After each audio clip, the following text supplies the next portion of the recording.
गीता अध्याय 15 के श्लोक 16-17 में 3 प्रभु बताए हैं। ये 3 प्रभु कौन हैं? किस प्रभु की शरण में जाने के पश्चात जन्म और मरण समाप्त हो सकता है? 3 प्रभुओं में सबसे उत्तम परमात्मा कौन है? कैसा है? उसका क्या नाम है? इन सभी गूढ़ रहस्यों को जानने के लिए अवश्य सुनिए जगत गुरु तत्वदर्शी संत रामपाल जी महाराज के अमृत वचन। 5 से लेकर 8वें अध्याय की गीता के और 10 तक श्लोक आपके रूबरू रहता है। देखिएगा, दास दिखाते हैं 8वें अध्याय का। अब यहाँ 5वां श्लोक है। इसमें कहा कि जो पुरुष अंत काल में मुझे ही स्मरण करता हुआ शरीर त्याग कर जाता है, वह मेरे स्वरूप को, स्वरूप नहीं है ये, मद भावम, मेरे भाव में को प्राप्त होता है, मेरे पास आसक्त रहता है। इसमें कोई संशय नहीं। फिर छठे मत एक कॉमन सी बात बताई है कि अंत समय में जिसकी जिसमें आस्था रहती है, अंत समय में उसी को प्राप्त होता है। अब 7वां दिखाते हैं आपको। 7वें में ये कहा है कि इसलिए अर्जुन सब प्रकार से तू सब समय में निरंतर मेरा स्मरण कर और युद्ध भी कर, और मुझ में अर्पण किए हुए बुद्धि मन चित्त युक्त होकर निसंदेह मुझे ही प्राप्त होगा। अब 8वें में और 9वें में और 10वें श्लोक में उस परम अक्षर ब्रह्म की साधना के लिए कहा है। अब देखिएगा 8वें का यहाँ लिखा है, जो देखो ये कवियम शब्द है। अब इसका डिफाइन करने लगेगा दास तो बहुत लंबा समय लग जाएगा, फिर अन्य समय में बताता रहता है। ये कबीर देव की तरफ संकेत है, परम अक्षर ब्रह्म का नाम है। जो कवियम और पुराणम अनादि, सबसे पहले का भगवान, सबका नियंता यानी सबका मालिक, सबका कंट्रोलर, सूक्ष्म से अति सूक्ष्म, सबका धारण पोषण करने वाला, अचिंत रूप, सूर्य के सदृश, नित्य चेतन, प्रकाश रूप, आदित्य वर्णम, सूर्य की तरह साकार, तेजो में शरीर युक्त। इसका अर्थ ये है अविद्या से अति परे, शुद्ध सच्चिदानंद घन ब्रह्म यानी अति परे सच्चिदानंद घन परमेश्वर का स्मरण करता है। अब क्या बताया है कि जो व्यक्ति इस सच्चिदानंद घन परमेश्वर का स्मरण करता है, ये 8वां श्लोक है। ये 8वां, ये यहाँ से देखना। हे पार्थ, ये नियम है कि परमेश्वर के ध्यान के अभ्यास रूप योग से युक्त, ये ध्यान नहीं जानते ना, आपका छोड़ दिया, अभ्यास योग युक्तेन, सुरत और शब्द के अभ्यास में जो रत है। सुरत पुण्यात्माओं, ये राधा स्वामी वाले धन धन सतगुरुवाण वाली सुरत शब्द नहीं है। ये कान बंद कर कर धुन को उसने सुरत शब्द कहे थे। जो 2 अक्षर का मंत्र ये दास आपको देगा, उसका सिमरण करते समय उसके ऊपर अभ्यास करना है, क्योंकि मन भागता है, उसके ऊपर ध्यान नहीं डटने देता। तो सुरत को उस शब्द यानी 2 अक्षर के उस मंत्र पर अभ्यास करना है, उस पर रोकने की चेष्टा करनी है, इसमें भागन नहीं देना। अब यदि हम वैसे जाप करते रहेंगे, मन लगा नहीं अभ्यास, तो वो व्यर्थ है वो सिमरन आपका।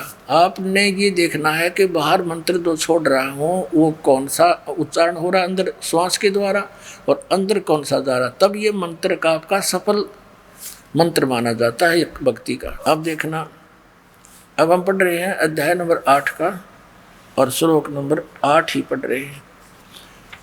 ये 8वां श्लोक है। हे पार्थ, ये नियम ना हमने, हे पार्थ, परमेश्वर के अध्ययन नहीं है, अभ्यास रूप योग से, योग माने साधना से, उस नाम की साधना से युक्त, दूसरी ओर न जाने वाले चित्त से निरंतर चिंतन करता हुआ परम दिव्यम पुरुषम, परम दिव्यम पुरुषम, पुरुष माने परमेश्वर, परम प्रकाश रूप दिव्य परमेश्वर को प्राप्त होता है, जो गीता ज्ञान दाता से अन्य है। अब 9वें में क्या बताया है देखो, जो कवियम, जैसे आपको पहले बताया है कई बार, तो यहाँ समझो जो कबीर देव, लेकिन डिटेल यहाँ नहीं बता पाऊंगा, समय थोड़ा। जो कवियम, इन्होंने सर्वज्ञ लिखा है। जो कबीर देव अनादि, सबके नियंता, सूक्ष्म से अति सूक्ष्म, सबके धारण पोषण करने वाले, अचिंत रूप और सूर्य के सदृश नित्य चेतन, आदित्य वर्णम, सूर्य के जैसा तेजो में शरीर युक्त साकार परमात्मा, अविद्या से अति परे, जो किसी के ज्ञान में नहीं है, अज्ञान से परे है, सच्चिदानंद घन परमेश्वर का स्मरण करता है। 8वें 9वें 10वें में कश्यप क्लियर कर दिया। ये 10वां, वह भक्ति युक्त अंत काल में भी योग बल से बेरकुटी के मध्यम में प्राणों को, यानी श्वास का सिमरन है प्राण संगरी जो नानक साहब ने बोली, उसमें बड़ी डिटेल थी। प्राणों को यानी श्वासों को अच्छी प्रकार स्थापित करके फिर निश्चल मन से स्मरण करता हुआ है उस दिव्यम परम पुरुषम, उस अद्भुत परम पुरुष यानी सतपुरुष को, परम अक्षर ब्रह्म को ही प्राप्त होता है। बोलो सतगुरुदेव।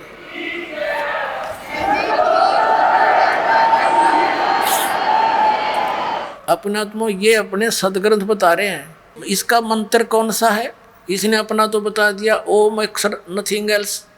अब 17वें अध्याय के गीता जी के 23वें श्लोक में कहा है कि उस सच्चिदानंद घन ब्रह्म के पाने का 3 मंत्र का जाप का निर्देश है। नथिंग एल्स, निर्देश माने नथिंग और कुछ नहीं, सिंपल ओनली डायरेक्शन। ये है, देखिएगा 17वें अध्याय का और 23वां श्लोक, ये श्रीमद् भगवत गीता अध्याय नंबर 17 का और श्लोक नंबर 23। यहाँ देखेंगे, ओम तत्सत इति निर्देश है ब्रह्मण है त्रिविध है समर्थ है ब्राह्मणा तेन वेदा च यज्ञा च विहिता पुरा। इसमें क्या लिखा है, ब्रह्मण माने सच्चिदानंद घन ब्रह्म, ब्रह्मण माने सच्चिदानंद घन ब्रह्म देव परम पुरुष। ओम तत्सत, ऐसे ये 3 प्रकार का सच्चिदानंद घन ब्रह्म का नाम कहा गया है। अपने आत्माओं, अब ये दास बताओगा आपको अपनी सिंपल लैंग्वेज में जो आसानी से हमारे गले उतरेगी। अपने आत्माओं, जैसे ये मंत्र का जाप जो होता है ये तो साधना है। जैसे हमने जल प्राप्त करना है और जल नीचे पृथ्वी के अंदर है, हमारा उद्देश्य, हमारा पूज्य देव जल है, उस समय है हमारा उपास्य जल है, और साधना हमारा उपास्य नहीं है, वो देव नहीं है, वो तो एक साधन है। जैसे हैंड पंप लगाते हैं तो बोकी मारनी पड़ेगी, पाइप नीचे पहुंचानी, फिर हैंड पंप लगाना। तो ऐसे ये 3 मंत्र का जाप है, ओम तत्सत। ओम और तत्, सत, तत् और सत ये सांकेतिक हैं। काल ने बताया नहीं कि मुझे नहीं मालूम, इसको पता भी नहीं परमात्मा ने, या दया करिए हमारे पे, न यू खोल देता तो सारे न जाप कर दे पाते। और ये नकली संत अपने शिष्यों को नाम देते हैं, ओम हरि ओम तत्सत, हरि ओम तत्सत। चरण पैर की तक खोखियो।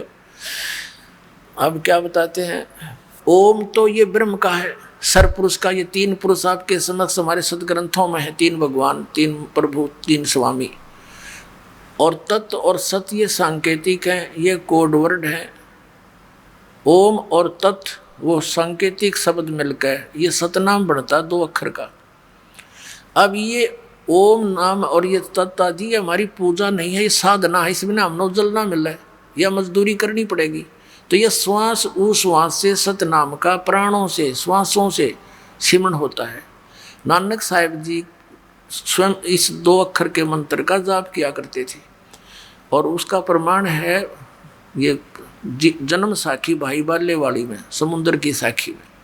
लेकिन परमात्मा ने इन पुण्यात्माओं को मिले थे, वो परमेश्वर आकर सतपुरुष इन पुण्यात्माओं से कह दिया था, मेरी ये लाख दुआई दया करना मेरे पे कि अभी इसको सार्वजनिक ना करना, नहीं तो बिचली पीढ़ी की पुण्यात्मा पार नहीं हो पाओगे। काल के दूत फिर ये नाम देते पाओगे ग्रंथ, गुरु ग्रंथ साहिब में तो पढ़ के, और ये हम विचलित हो जाएंगे, मेरे बच्चे मुझे पहचान नहीं सकेंगे। तो नानक साहिब जी ने दृढ़ निश्चय कर लिया था, किसी अपने बच्चों को भी नहीं दिया वो 2 अक्षर का नाम। और ऐसा झटका दे दिया था मर्दाना को कि सारा सिख समाज दूर हो गया उस मंत्र से। इसलिए कि नकलियां का हाथ लग जाती है, और ज़्यादातर ये क्रम बिगाड़ने वाले जो गुरु बने हैं ये सिख समाज से उभर कर आए हैं। गुरु ग्रंथ साहब को आधार बनाकर ये वचन करते रहे हैं। जैसे वो शिवदयाल जी भी उसी पंजाबी यानी गुरु इस सरदार पंथ से था, बाबा जयमल सिंह जी उन्हीं गुरु ग्रंथ साहिब को मानने वाले ही थे। तो इनको अगर ये पता लग जाता थी तो ये अच्छी आत्मा लेकिन काल का फंस गई है, तो उन्होंने रहम कर हमारे ऊपर लिख दिया। प्राण संगली में तो विशेष डिटेल थी, लेकिन वो इसी भय से गुरु ग्रंथ साहिब में नहीं रखी गई कि कहीं आने वाले सिख समाज में इस इस दो अक्षर के सतनाम का कोई जाप ना कर ले और मर्दाना वाला हर्ष ना हो जाए, इस कारण से वो नहीं रखी गई। लेकिन ये हमारे ऊपर रहम हुआ कि गरीबदास जी के द्वारा परमेश्वर ने, आदरणीय गरीबदास साहिब जी के द्वारा वह वाणी फिर से सुचारू करवानी पड़ी। फिर बुलवा सत को सतलोक ले गए, ज्ञान फीड किया उन्होंने, फिर निष्कर्ष ने उसमें डिटेल के साथ उसमें दोबारा लिख दी, जो दास के हाथ लाएगी। और गरीबदासियान पता नहीं, हुआ बाई नाम देते हैं, उनका मंत्र नहीं पता उनको। ओनली मेरे गुरु जी के अतिरिक्त किसी गरीबदास पंथ में किसी को इस मंत्र का ज्ञान नहीं था, ये सत्य मान लियो। और मेरे अतिरिक्त उन्होंने किसी को दिया भी नहीं ये मंत्र, 3 मंत्र का।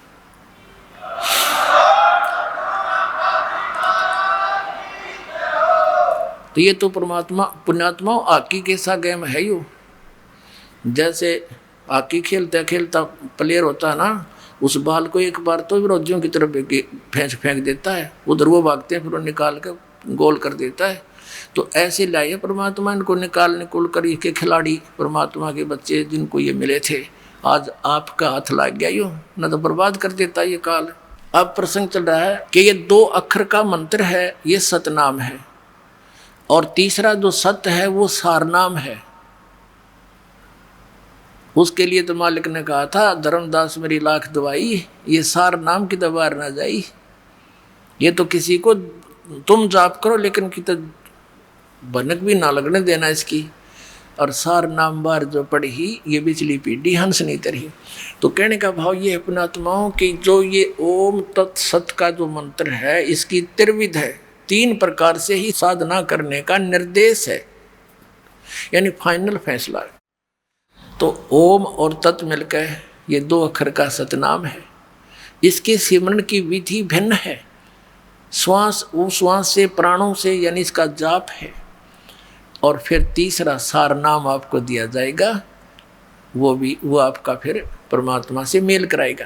अब जैसे हैंडपंप लगाने के लिए बोक्की लगाते हैं, जैसे ये नकली नाम देते हैं ओंकार, निरंकार, ज्योति निरंजन, सतनाम आदि, एक अकाल मूर्त सब स्वरूपी राम सतपुरुष, ओम नमः शिवाय, हरे राम हरे कृष्ण, ये कोई जाप है?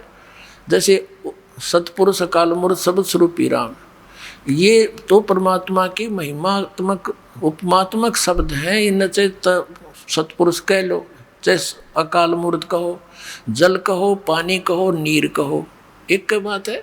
उसको तो पाना है हमने, और ये रट्टा लो, अरे जल पानी नीर करते रहो, भगवान पानी मिलेगा, ये कैसे मिलेगा? वो तो विधि अलग है उस जल के पानी की। ये 2 अक्षर के नाम की बोकी लाई जाएंगी जमीन में, ऐसे बोकी मारते हैं, मिट्टी बाहर फेंकी, फिर बोकी, फिर मिट्टी फेंकी बाहर, ऐसे तो ऐसे श्वास उश्वास की बोकी लगेंगी।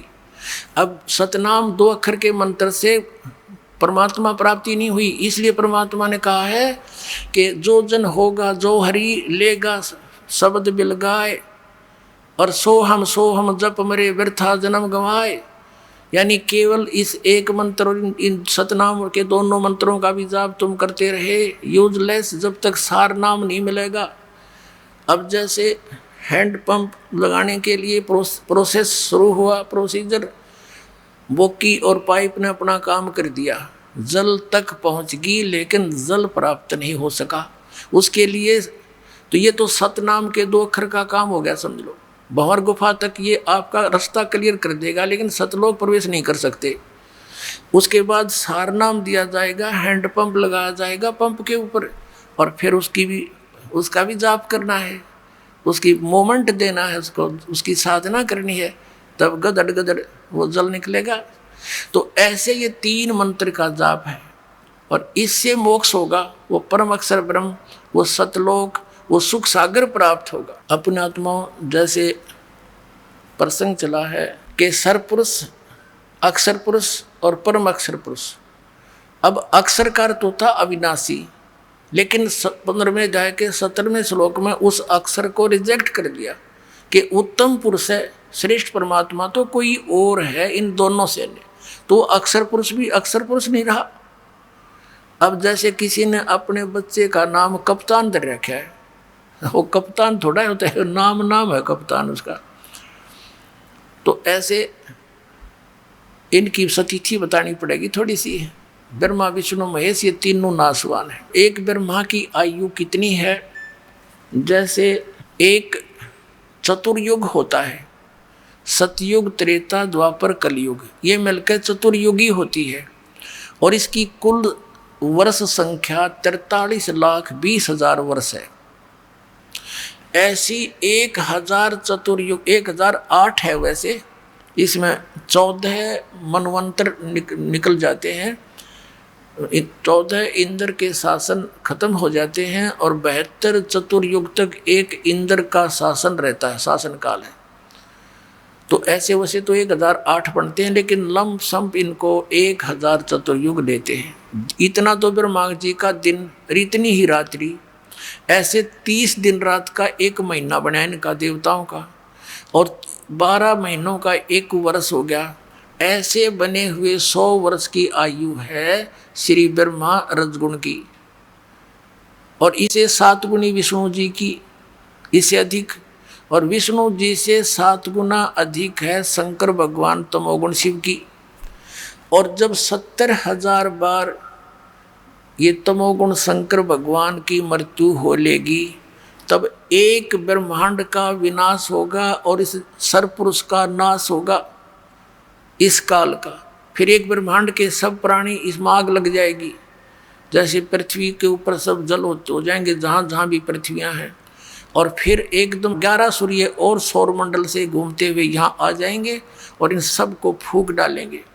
तो ऐसे पृथ्वी तत्व को जल तत्व ग्रहण करेगा, खत्म करेगा, ग्रास लेगा। जल तत्व को अग्नि, अग्नि को वायु, वायु को आकाश। तो उस समय इस ब्रह्म की मृत्यु होगी सरपुरुष की, और ये एक युग होगा किसका, अक्षर पुरुष का। एक युग, ध्यान रखना, क्योंकि ये गणित की रीति से समझना होगा आपने। तो ये सभी प्राणी, और ये दुर्गा भी, काल भी, सरपुरुष इनका पिता ब्रह्मा विष्णु में, इसका ये सब नष्ट हो जाएंगे परमात्मा के विधान अनुसार।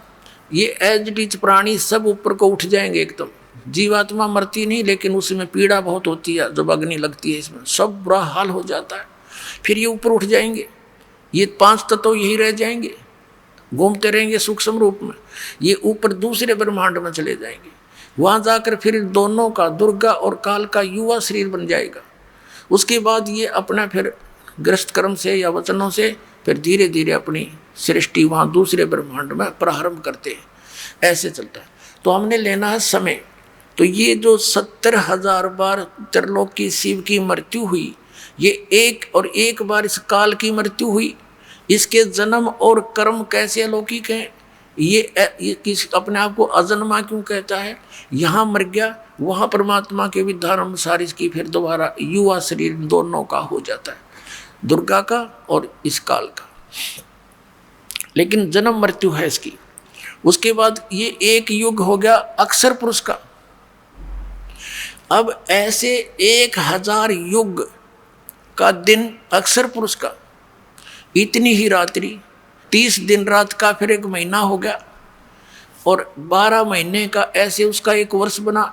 ऐसे जो इस गिनती से, इस रीति से जो उनके एक युग बना, 12 महीनों का एक वर्ष हुआ, और 100 वर्ष की आयु होगी अक्षर पुरुष की, उसका भी नाश होगा। फिर देख कितनी लंबी आयु है। 70,000 बार शिव मर लेगा, एक ब्रह्म की मृत्यु होगी, वो युग होगा इस काल का, और इस अक्षर पुरुष का एक युग होगा। और ऐसे 1000 युग का दिन, इतनी रात्रि, और फिर 30 दिन रात का महीना, 12 महीने का एक वर्ष, और 100 वर्ष की आयु अक्षर पुरुष की, और फिर भी मृत्यु होगी। इसलिए इसको अक्षर भी लिखकर नासवान कहा गया है। एती उम्र बुलंद मरेगा अंतरे, क्यों? क्योंकि सतगुरु लगे न कान, न भेंटे वो संतरे। ओए होए, इतनी लंबी उम्र भी होगी तो भी तेरी अंत में मृत्यु होगी। कारण क्या है कि तुझे वो तत्वदर्शी संत नहीं मिले, और मिले तो तुमने मानी नहीं। जैसे पहले परमात्मा के मिले किनको, आदरणीय धर्मदास साहिब जी को, आदरणीय मलुकदास साहिब जी को, आदरणीय नानक साहिब जी को, आदरणीय दादू साहिब जी को, आदरणीय गरीबदास साहिब जी गांव छुड़ानी जिला दद्दर हरियाणा वाले को, आदरणीय घीसा दास जी गांव खेकड़ा जिला मेरठ उत्तर प्रदेश वाले को। इन्होंने वही डंडोरे पीटे थे, पर मानना नहीं कोई। उनके जाने के बाद ग्रुप जरूर बन गए उनके पीछे, लेकिन उन्होंने क्या बोला था अपनी वाणी में, उसके निकट भी नहीं कोई समाज ये सत्कर्मा। अब क्या हुआ, अब क्या बताया कि एती उम्र बुलंद मरेगा अंतरे, सतगुरु लगे न कान न भेंटे वो संतरे। ओहे, अब आपको दास जहां से स्टार्ट किया था वहीं आता है। मन तू चल रे सुख के सागर, जहाँ शब्द सिंधु रत्नागर। ओहे, इस नमक की बोरी में तो सुख खोज रहा है इस काल के लोक में। वो सुख सागर बूरा की बोरी सतलोक चल, वहाँ मिलेगी। वहाँ जाने की विधि बता दी, ये तरीका है संत, पूर्ण संत की खोज और पूर्ण संत की पहचान। और इस 3 मंत्र का जाप तुझे सतलोक ले जाएगा बहुत आसानी से, बहुत सिंपल वे से। नाम उठत नाम बैठत नाम सोवत जागवे, नाम खाते नाम पीते नाम से ती लागवे। नाम से मोक्ष होगा। कलयुग केवल नाम आधारा, सुमर सुमर नर उतरो पारा। कलयुग में जीवन थोड़ा है, कर ले वेग सुधार। और ये हठ योग 2.5 घंटे सुबह 2.5 घंटे सामने, या कोई तरीका मूर्ख बना रखे। कहते ये योग साधना बने नहीं, केवल नाम आधार। नाम इनके नकली सारे, इन वो कहीं की ईंट कहीं का रोड़ा। हरियोराधा स्वामी वाला ने एक कुणबा जोड़ा। अब झूठे मंत्र कहीं से सिर ले लिया, किसी का पैर ले लिया, भगवान निराकार 5 काल नाम के, और दुनिया मूर्ख बना के बैठा दी। तो पुण्यात्मा अब ऐसे मिलेगा वो भगवान जिन महापुरुषों ने परमात्मा पाया, उनके इतिहास में लिखा। ये 2 अक्षर का नाम जपया उन्होंने। गरीबदास साहिब जी ने कति क्लियर लिखा हुआ है, और गरीबदास साहिब की वाणी इतनी पॉपुलर नहीं बनी, इसलिए ये गुप्त रह गया। और नानक साहिब जी की वाणी तो उसी समय पैरेलल ही लिखी गई थी 200 वर्ष के बाद, और वो तो बहुत पॉपुलर हो गई थी, जन जन पढ़ने लग गया, उसमें तक खोज लेते। वह भी दया हुई दाता की, इसलिए उन्होंने अलग से प्राण संगली बनाई थी। और एक राजा को कसम खवा दी थी कि मेरा शरीर है, इसको तू संभाल के रखना मेरे बच्चों के लिए, इसको देना नहीं किसी अन्यायी ऐसे व्यक्ति को जो बर्बाद कर दे। लेकिन वहाँ फिर काल का दाव लग गया। मर्दाना को झटका देना जरूरी था कि कई आगे चल के इसका जाप ना कर लें। और 5वें गुरु अर्जन देव जी ने सोचा भी मर्दाना के साथ ऐसी घटना घट गई थी, इस नाम के जाप करने थे, 2 अक्षर के थे। इसलिए प्राण संगली में तो बहुत डिटेल थी, उसने जल प्रवाही कर दी वह सारी। वो तो एक निकाल ली किसी संत ने, उसने ये कसम दिला दी कि जो आप कहना चाहते हो उसको हम अलग रख देंगे, उनको शेष वाणियों को हम पढ़ लेंगे। ऐसा ही कर दिया गया। वो प्राण संगली का अर्थ क्या है, जो श्वास के द्वारा पूरी डिटेल बताई गई थी कि ऐसे सिमरण करना है, इस मंत्र को ऐसे जपना, इसको ऐसे जपना है। जो भी हुआ मालिक की दया से ठीक हुआ। अब गरीबदास साहिब ने क्लियर कर रखा उसमें, ये 2 अक्षर का मंत्र जब श्वास से, श्वासा पारस भेद हमारा, जो खुद सो उतरे पारा। तो ये पॉपुलर हुई नहीं, हरिदास तक इसी पंथ में दास को शरण मिली, और इससे ही निकल कर बाहर आया, और यह संसार में फैला दिया परमात्मा का तत्व ज्ञान, और मोक्ष होगा।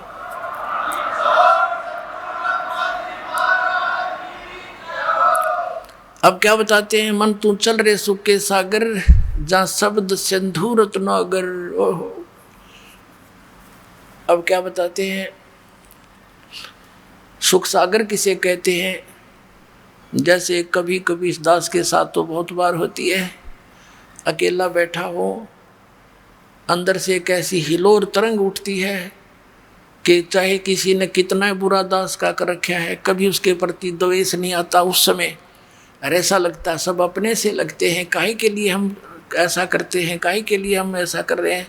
सब इतने प्यारे से लगते हैं, टोटली कोशिश करके भी उनके प्रति द्वेष नहीं बनता। और वो लहर जब समाप्त हो जाती है कुछ क्षण के बाद, ज्यों का त्यों खचड़ा फिर भर जाता है, ये कर दूंगा वो कर दूंगा, उसने ऐसे कर दिया ऐसे कर दिया। तो परमात्मा कहते हैं वो कैर की लहर आ गई, फिर वह मेर की लहर तो एक के थोड़ी देर की थी। तो कहते हैं वह शंखों लहर मेहर की उपजे और कहर नहीं जा कोई, दास गरीब अचल अविनाशी, वो सुख का सागर सोई, वो सचखंड सतलोक, वहाँ परमात्मा रहता है। मनुष्य सदृश शरीर है, उसके एक रोमकूप में करोड़ सूर्य मिला दे, करोड़ चंद्रमा, ऐसा उसका रूप है। और सभी आत्माएं वहाँ साकार रूप में, हंस रूप में, उनका 16 सूर्य जितना तेजों में शरीर, सुंदर शरीर बन जाता है। न नाड़ी और इस हाड चाम से बना हुआ शरीर नहीं है, वो नूर तत्व से बना हुआ है। और सारी व्यवस्था वहाँ पर बाग बगीचे, सदा बहार वृक्ष हैं, कोई काम नहीं करना, निष्कर्म में वो प्राप्त होती है मोक्ष, वहाँ पर बिना काम के वहाँ मिलता है। तो क्या बताते हैं, मन तू चल रे सुख के सागर, मन रे तू चल रे सुख के सागर, जहाँ शब्द सिंधु रत्नागर। शब्द अर्थ अविनाशी की तरफ, क्योंकि शब्द नष्ट नहीं होता, जैसे शब्द स्वरूपी राम यानी वो अविनाशी परमात्मा। तो वहाँ पर मोक्ष तेरा भंडार है, वो मोक्ष का, वहाँ कभी अंत नहीं। मोक्ष यानी अमरत्व का अंत नहीं। सागर जैसे समुद्र में जहाँ तक भी देखो वहाँ तक जल ही जल दिखाई देता। जब 200 किलोमीटर चला जाता है इंसान जहाज में बैठ कर, दूसरी वस्तु दिखाई नहीं देती। ऐसे उस परमात्मा के सतखंड के अंदर सुख ही सुख, सुख ही सुख, वो सुख सागर, सुख का समुद्र है। फिर क्या बताते हैं, यदि तू यहाँ कुछ ढूंढ रहा है सुख, यहाँ तो नमक की बोरी है। कोट जन्म तन भर मत होगे, कुछ ना हाथ लग्या रे, कुकर सुकर खरव्या बोरे, कौआ हंस बुगारे। कोटि जन्म तू राजा की, ना मिटी न मन की आशा, भिक्षक ओके दर दर घूम लिया, मिला न निर्गुण रासा। इंद्र कुबेर इसकी पदवी, ब्रह्मा वरुण धर्म राया, विष्णुनाथ के पुर को जाके तू फिर भी वापस आया। इंद्र कुबेर इसकी पदवी है, ब्रह्मा वरुण धर्म राया, और विष्णुनाथ के पुर को जाकर तो फिर भी वापस आया। इंद्र कुबेर, इन ब्रह्मा विष्णु महेश की पदवी भी तुमने कई बार पाली, और फिर मृत्यु यही बिरान माटी दुर्गति तुम्हारी फिर हो रही है। तो क्या बताते हैं, असंग जन्म तन मृत्या होगे, जीवित क्यों न मरे रे, द्वादश मधुमैल मठ बोरे, बहुर न दे धरे रे। ओए होए, अभी तक सभी 10वें द्वार पर के ही गीत गा रहे हैं ऋषि। मैं ऋषियों तो लेकर ये राधा स्वामी और धन धन सतगुरु जितने आज तक के पंथ हैं। और परमात्मा कहता हो तो 12वें द्वार में मालिक पाओगा। 12वें द्वार को पार करके हर एक आधा कबीर पंथी ने किता, कबीर साहब की वाणी में 11वां द्वार पढ़ लिया, उससे के गीत गा रहा है। बस मेरे जैसा ज्ञान पृथ्वी पर नहीं है, बस वहाँ 11वीं खिड़की पाएगी इसने। अरे 11वीं और 12वीं खिड़की नाम से ही सर्वश्रेष्ठ हो गया ज्ञान। ज्ञान के लिए तो बहुत कुछ विस्तार का पता चलेगा, क्या क्या ज्ञान संत को होना चाहिए, कौन से मंत्र हैं जाप के। मूल इस सारे ज्ञान को दे करके समझाना है, और ये जीव को इस नाम पर विश्वास दिलाना है कि इस मंत्र से मोक्ष होगा। बाकी सत्संग तो ऐसा समझो जैसे खेत को संवारना पड़ता है, उसको बीज बोने योग्य किया है, और खेत संवार दिया, सत्संग अच्छे सुना दिए, और बीज बोना था गेहूँ बो दी भांग, तो व्हाट इज यूज, के फायदा हो सत्संग का और खेत संवारने का। अब दे सतनाम और सारनाम से मोक्ष होगा, और दे ये उठ पटांग मंत्र, तो यहाँ फेल हो जाएगा वो नकली संत। अब ये जड़ है, इस मंत्र नाम बिना मोक्ष हो ही नहीं सकता, चाहे कितनी बात बना ले। और अधिकारी से प्राप्त हो, अनधिकारी से काम करें। ये छोटा सा ड्राइविंग लाइसेंस बनवाते हैं, चालक प्रमाण पत्र, अगर वो डुप्लीकेट है तो उसमें बिरन माटी हो जाए, वो ही नहीं चलेगा आगे। तो अरे ये जाना सचखंड, ये द्वादश मधुमैल मठ बोरे, कबीर सागर में लिखा कि 12वां द्वार पार करके परमात्मा मैं बैठा हूँ भाई वहाँ पर। अरे ये 10वां तक घाटा जोड़ रहे, एक नकली का 11वां ठा गया, वो ढोल पीटा। मेरे जैसा ज्ञान किता नहीं, मेरे जैसा ज्ञान कहीं नहीं। अब मेरा पट्टा किसका ज्ञान कैसा है, ये सब कहते हैं। और ज्ञान सब ज्ञानड़ी, कबीर ज्ञान सब ज्ञाने, जैसे गोला तोब का अब करता चले मैदाने। परमात्मा कहते हैं तारा मंडल बैठ कर ये चांद बड़ाई खावे, उदय हुआ जब सूरज का ये स्यों तारों छप जावे। इस परमात्मा के ज्ञान के सामने ये सब अन्य ज्ञान और भगवान ऐसे छुप जाएंगे जैसे सूर्य उदय के बाद चंद्रमा और तारे विद्वान होते हुए उनकी वैल्यू नहीं रहती। कोट जन्म तन भरमत होगे, जीवित क्यों न मरे रे। द्वादश मध्य 12वें द्वार के मध्य महल मठ बोरे। वो सतलोक महल है, वो मठ है, वो स्थान है जहाँ जाने के बाद फिर वापस नहीं आते। बहुर ना दे धरे रे। अब जीवित मरना किसको कहते हैं? जीवित मरना एक तो ये है कि भाई विकारों को त्यागना पड़ेगा। मन तो पता नहीं कि बकवाद खोजा है, इनको हटाना पड़ेगा, इन इच्छाओं का दमन करना पड़ेगा। इस ज्ञान आधार से अपना काम चलाना जोगा परमात्मा अपना अवश्य देगा, ये सत्कर मान लेना। आपने जो चाहिएगी वस्तु वो अवश्य देगा, बिन मांगे देगा, पर देगा वही जो आपको हानिकारक ना हो। फिर क्या बताया? दूसरा मरना ये है कि जैसे एक व्यक्ति नाइट सर्विस में जा रहा था और सुबह वापस आना था, घना जरूरी काम था और दुर्घटना होगी, वही मर गया।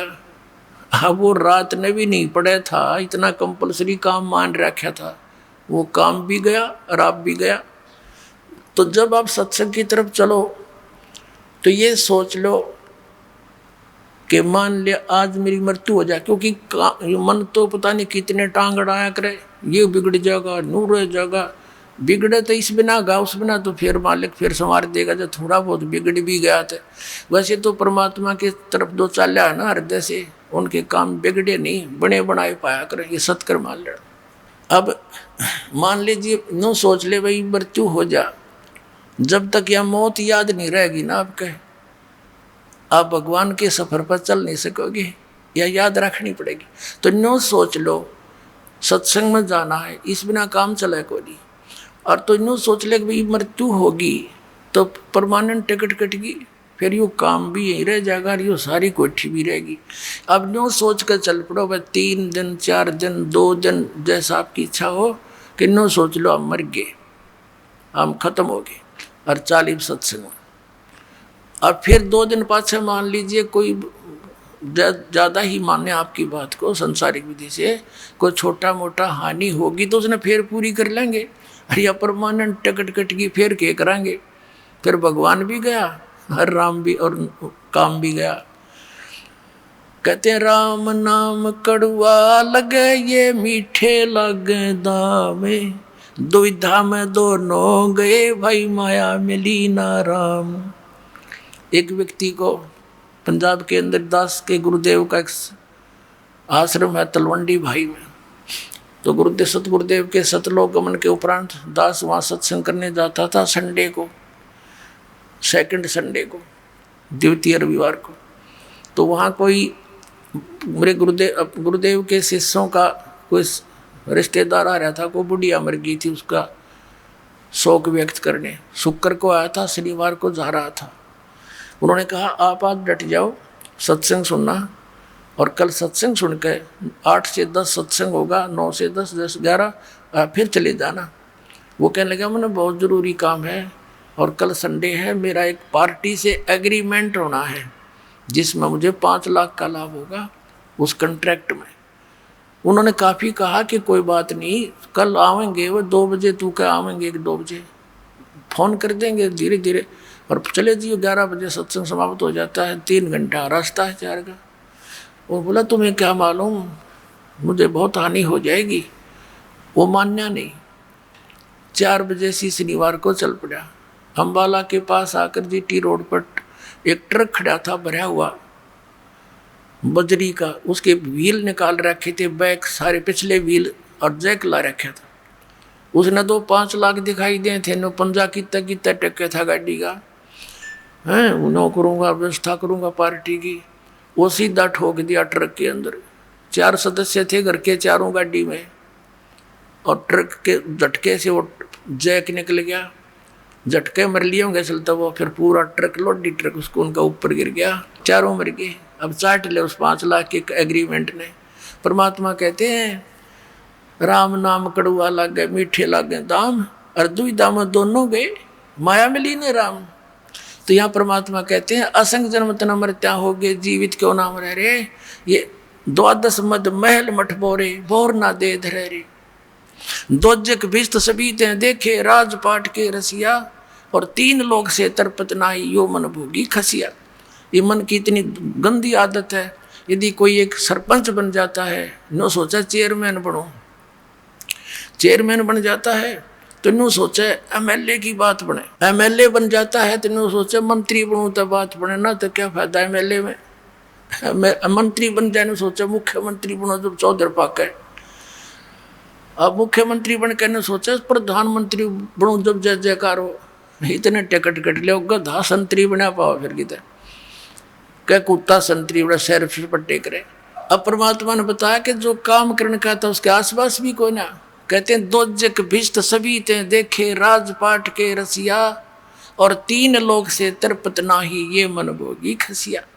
फिर यहाँ निष्कर्ष देते हैं लास्ट की 4 पंक्तियों में कि सतगुरु मिले तो इच्छा बेटे, यानी कोई परम संत मिलेगा तो ये काल की ये काट देगा परों को, ये बकवाद कर रहा है। सतगुरु मिले तो इच्छा मेटे, पद मिल पदे समाना, और चल हंसा उस लोक पठाऊं, जो आदि अमर अस्थाना। कहते सतगुरु मिले तो इच्छा मेटे, पद मिल पदे समाना। गीता जी अध्याय नंबर 15 के श्लोक नंबर 4 में कहा कि तत्वदर्शी संत की प्राप्ति के पश्चात परमेश्वर के उस परम पद की खोज करनी चाहिए, जहाँ जाने के बाद साधक फिर लौटकर कभी संसार में नहीं आते। तो ये जो संतों की अमर वाणी है, ये वो सूक्ष्म वेद है, और इसका समझना बालकों का काम नहीं था। ये दास पर बेर करी परम पिता परमेश्वर कबीर साहब ने, परमेश्वर ने, तभी इनके गूढ़ रहस्यों का ज्ञान दास के हृदय में भरा। यहाँ पद मिल पदे समाना 2 पद हैं, इन दोनों के यहाँ अर्थ कैसे हैं। पद का अर्थ है पद्धति, वे ऑफ वर्शिप, पूजा की पद्धति सही मिले, और फिर वो पद समाना, फिर वो पद मिले अमर पद, जहाँ जाने के बाद फिर लौट कर नहीं आते, यानी सही पद्धति मिले भक्ति की विधि, और फिर वो परम पद पावे। कहते हैं सतगुरु मिले तो इच्छा मेटे, पद मिल पदे समाना, और चल हंसा उस लोक पठाऊं, जो आदि अमर अस्थाना। अब वहाँ क्या सुख है।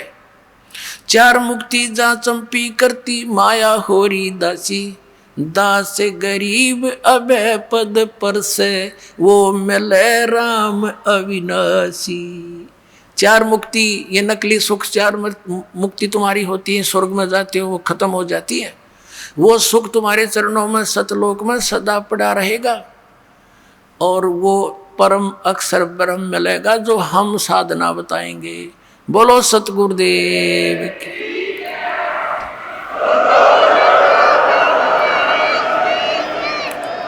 वह बूरा की बोरी मिल लगी आपको फिर वहां सतलोक में। बोलो सतगुरुदेव।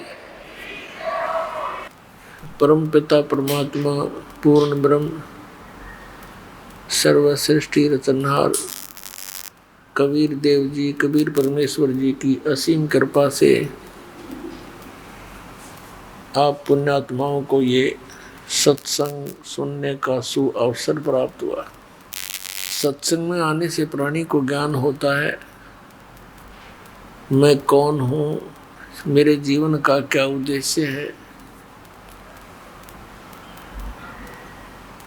सत्संग में आने से ज्ञान होता है, मानुष जन्म पाय कर नहीं रटे हरि नाम, जैसे कुआ जल बिना बनवाया क्या काम।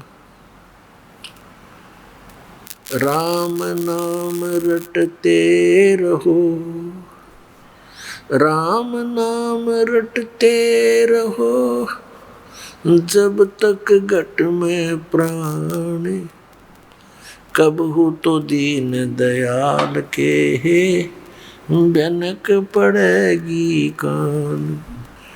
राम रटत कोड़ी भलो, चू चू पड़े जो चाम, ये सुंदर दे किस काम की,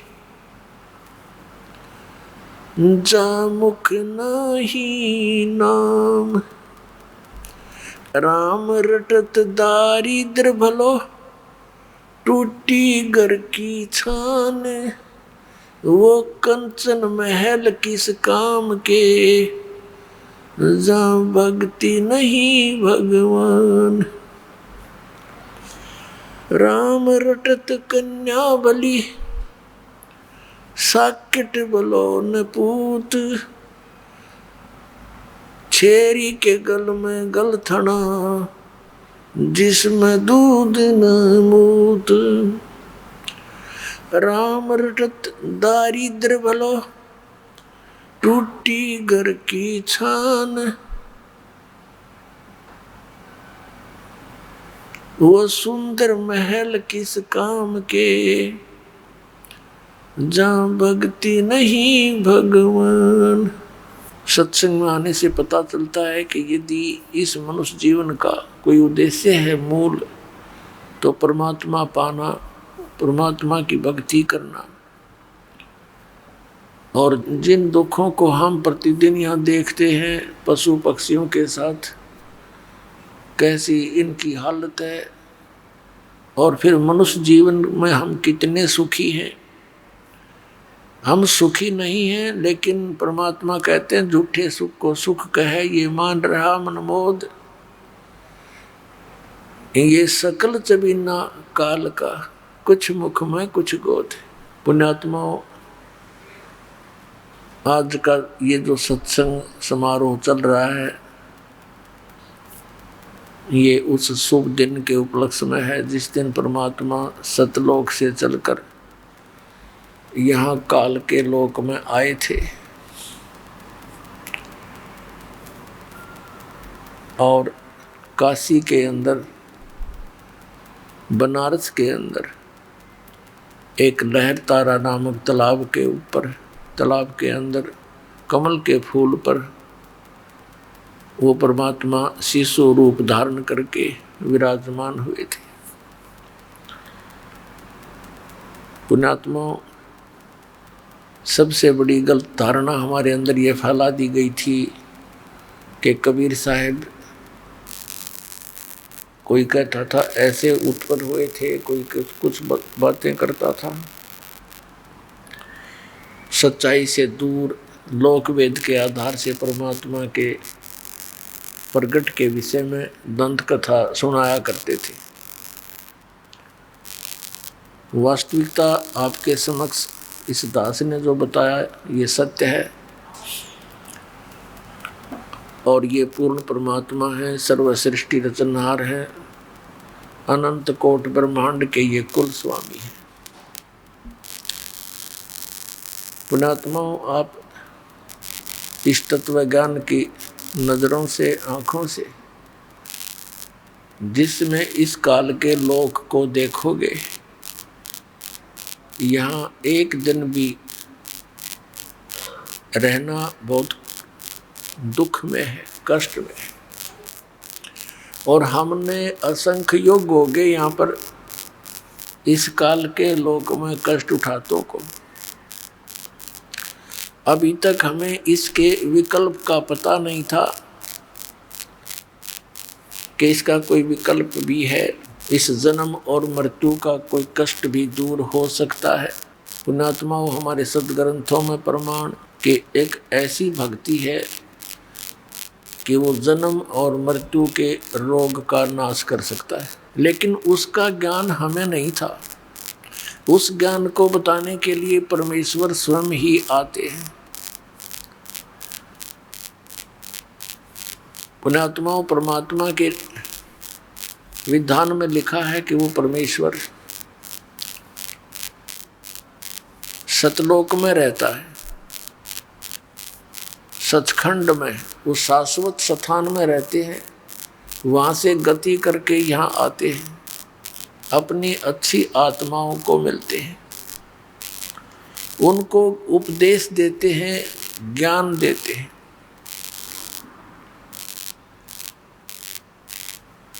और फिर वो उनकी प्यारी आत्माएं, जो अच्छी आत्मा जिनसे वो परमात्मा आकर सीधे मिलते हैं, वो फिर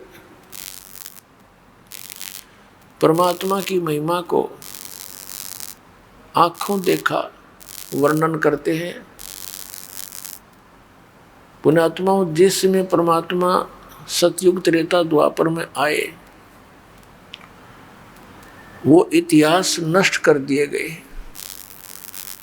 अब परमात्मा कलयुग में आए।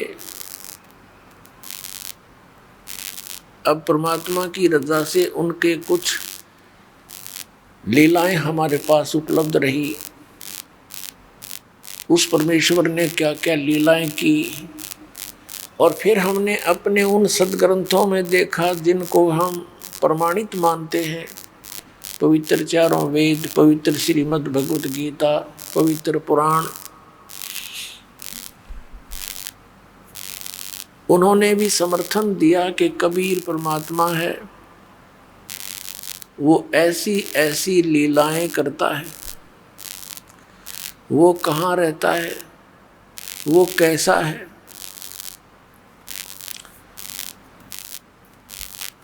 पुण्यात्माओं, अभी तक जितने भी संत और पंथ, मंडलेश्वर आचार्य, शंकराचार्य, ये सभी चाहे वो हिंदू धर्म के हैं, चाहे वो मुसलमान धर्म के हैं, चाहे वो ईसाई धर्म के हैं, और चाहे वो सिख धर्म के हैं, सभी ने परमात्मा को निराकार ठहरा रखा है। जबकि हमारे सभी सदग्रंथों में परमात्मा साकार है, मनुष्य सदृश्य है।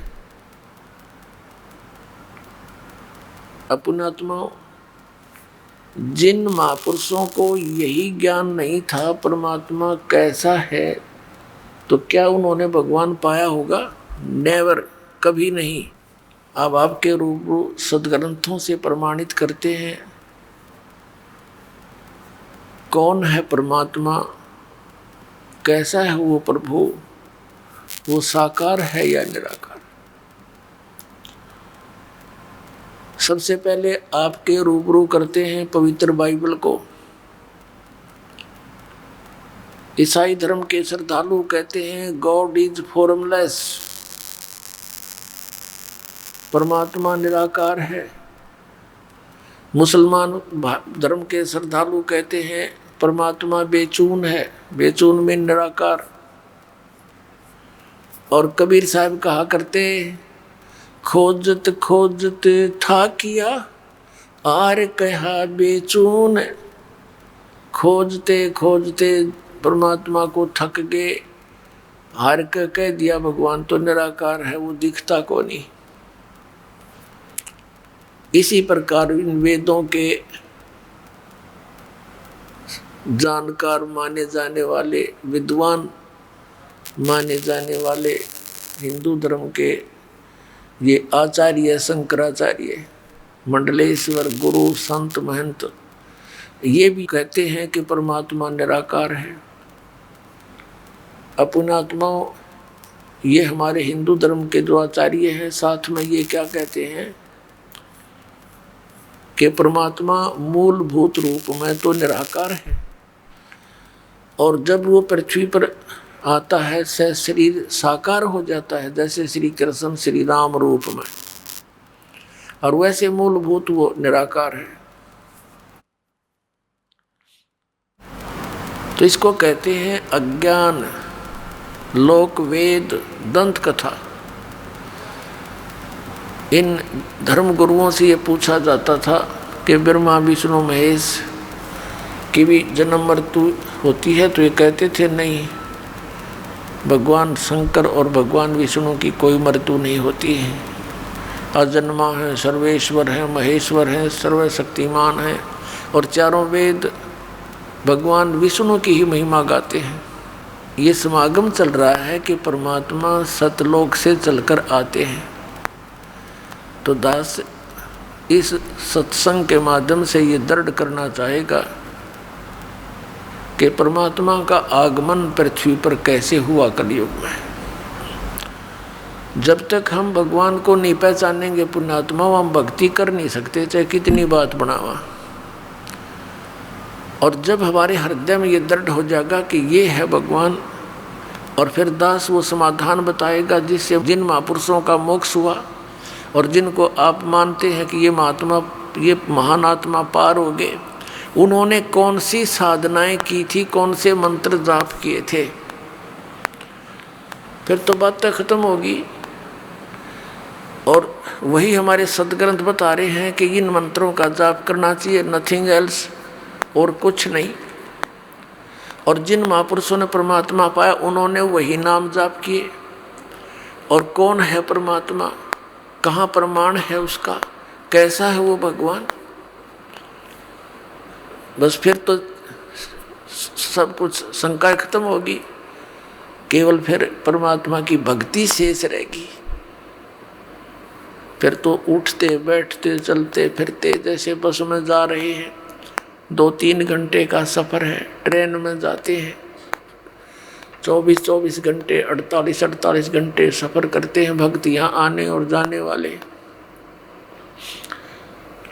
इस नाम का जाप चलते फिरते बस में, ट्रेन में, अपनी गाड़ी में, खेतों में मजदूरी करते समय, आते जाते, जितना भी समय मिले मालिक ने याद रखे, अपना काम भी करे, राम भी बजे, एक पंथ दो काज।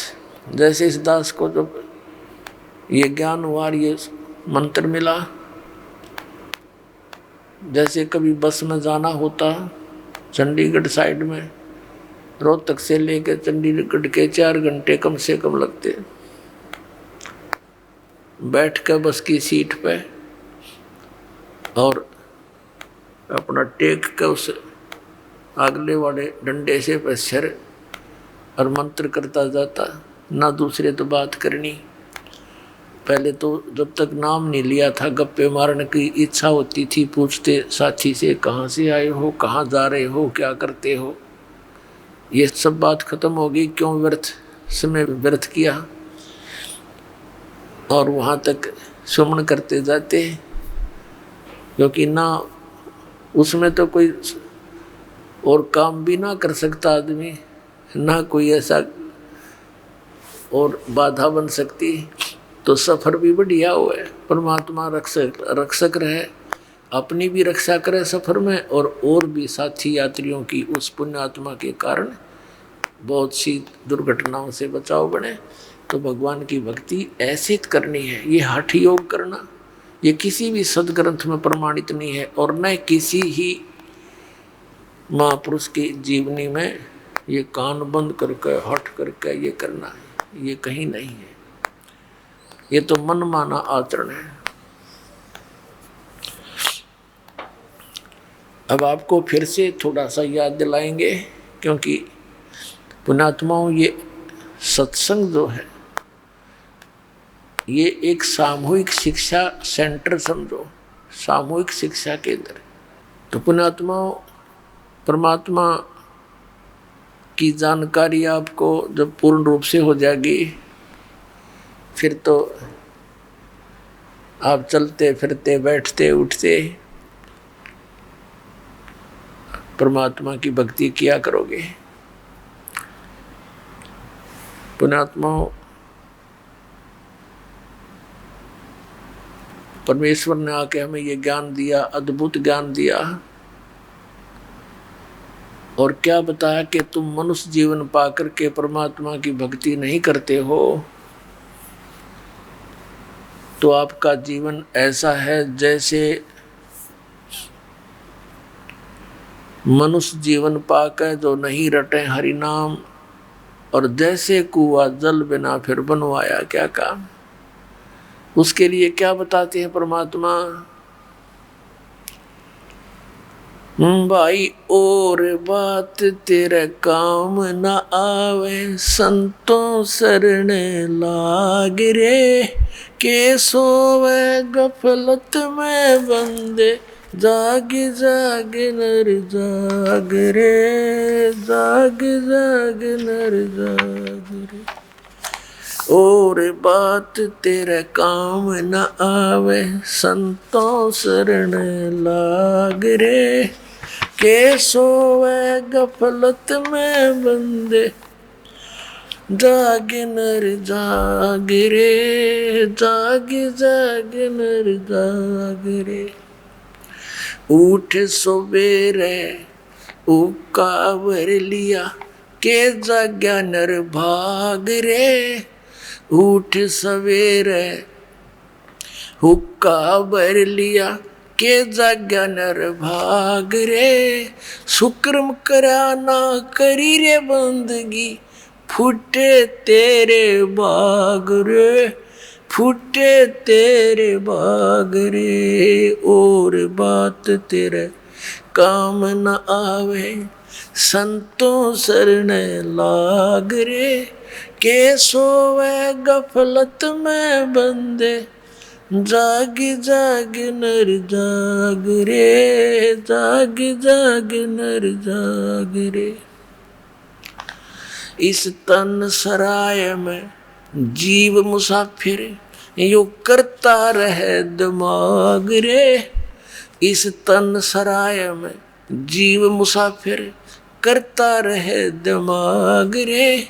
रात बसेरा कर ले डेरा, चले सवेरा त्याग रे, चले सवेरा त्याग रे। और बात तेरे काम न आवे, संतों शरण लाग रे। के सोवे गफलत में बंदे, जाग जाग नर जाग रे, जाग जाग नर जाग रे। उमदा चोला बण्या अनमोला, ये लगे दाग पे दाग रे। उमदा चोला बण्या अनमोला, लगे दाग पे दाग रे। 2 दिन की गुजरान जगत में, क्यों जले बिरानी आग रे, क्यों जले बिरानी आग रे। और बात तेरे काम न आवे, संतों शरण लाग रे। के सोवे गफलत में बंदे, जाग जाग नर जाग रे, जाग जाग नर जाग रे।